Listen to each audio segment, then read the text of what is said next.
And so Church and Society is carrying on a long tradition that's deeply rooted in our Wesleyan DNA of social holiness. And part of our task at Church and Society is to make sure that the resolutions that are adopted at General Conference, the social principles that are in our Book of Discipline, don't just sit on a shelf somewhere and gather dust, that we live into them as United Methodists, that their calls to action are acted upon.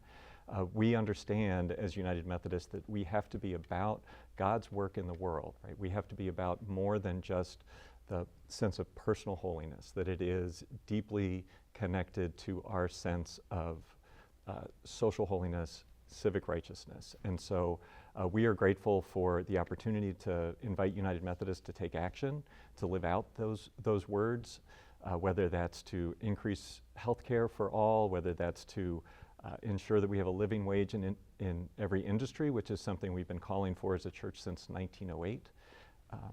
So these are, deeply tied to our Wesleyan identity, and what's an amazing privilege for me in the work that I do is to see United Methodists living this out in all of their contexts. So that might be defending human rights in the Philippines, or working for electoral education, civic engagement in the Democratic Republic of the Congo.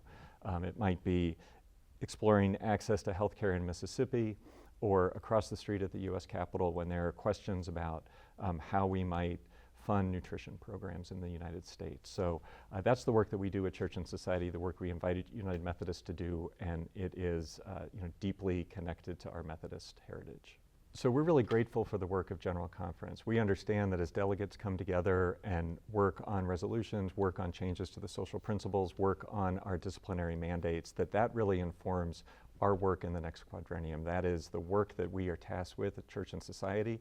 Those are the statements that we will proclaim in the public square, that we will invite United Methodists to live out through acts of personal, social, and civic holiness.